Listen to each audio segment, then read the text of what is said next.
Hey guys, today I'm going to show you how to get a good tone with only using about $6,000 of the gear. Wait, there's an extra zero in there. Take that off. Okay, cool. $600 worth of gear. Woo, it's a big difference, right? Okay, so what am I talking about?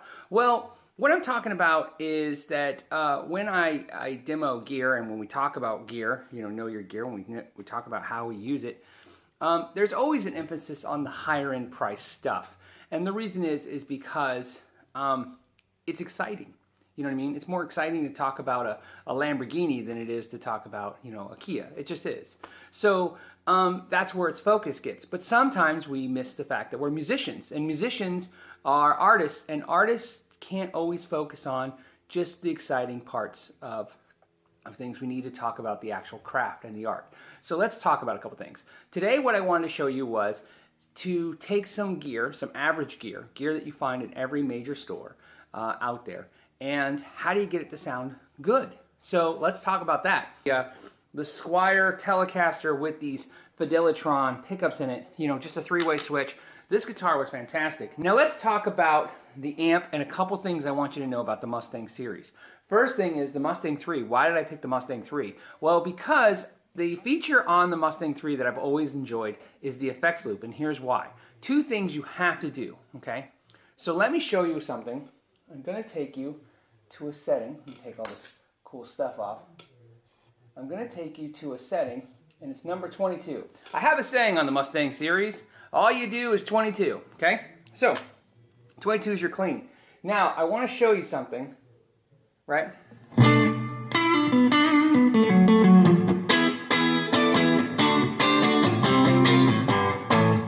Here is the secret of solid state and digital amps. They sometimes are referred to as bright, sterile, not having any kind of finesse or emotion like a tube amp. Well, most of that, believe it or not, is the speaker. The speaker is to blame. Tube amps are warmer, and so all tube amps, when you get them, the speakers are going to be bright. It's just how new speakers are. You have to break them in.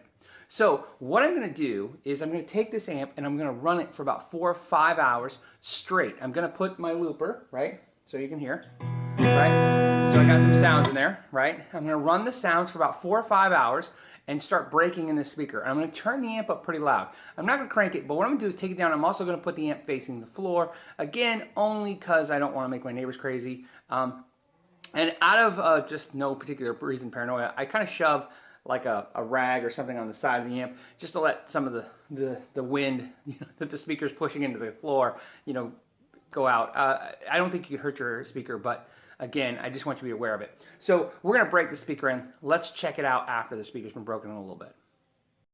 Okay, so we broke it in the speaker for a little while, and now we can definitely tell already with just about a few hours. Actually, I did about 6 hours. That it's a little warmer already.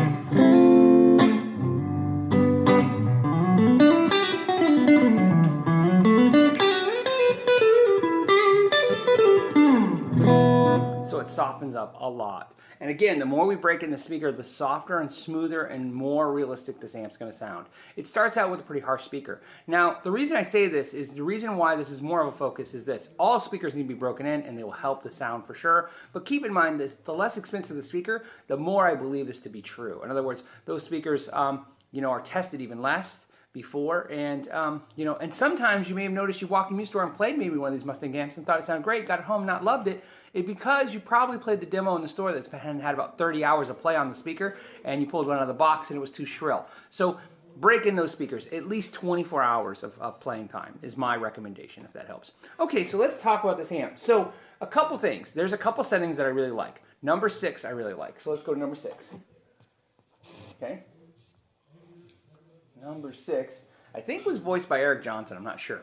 But anyways, what I want to do is show you a couple things. I also like this amp because it has an effects loop. I'm using the Echoplex pedal, preamp pedal by MXR, and I want to show you the way it sounds. So let's go do a sound with the Echoplex and without it and see what the Echoplex did to the amp.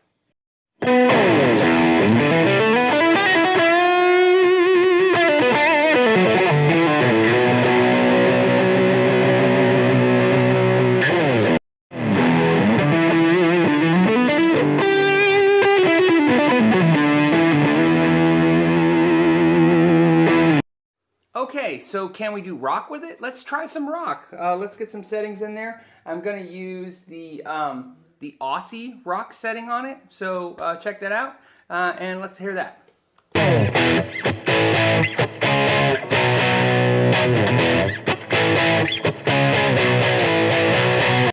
So obviously it's a modeling amp. It can do every sound. That's not the question. I just wanted to show you some settings. Here's a metal setting I found. It's the Marshall 2000 setting. And of course I'm going to switch on and off the Echoplex preamp to see how it adjusts that tone overall.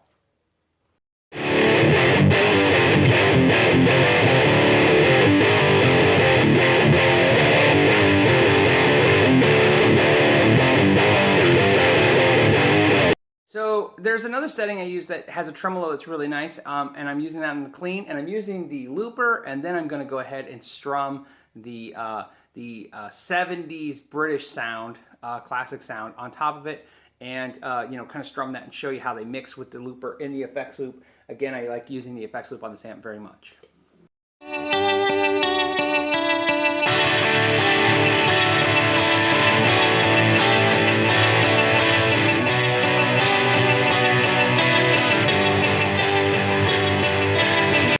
Today? Well, we learned that basically if I take a Mustang amp and a Squier like Classic Vibe, I think this is a Classic Vibe, Telly, I come at it the same exact way I would if you gave me a $3,000 amp and a custom shop $3,000 guitar.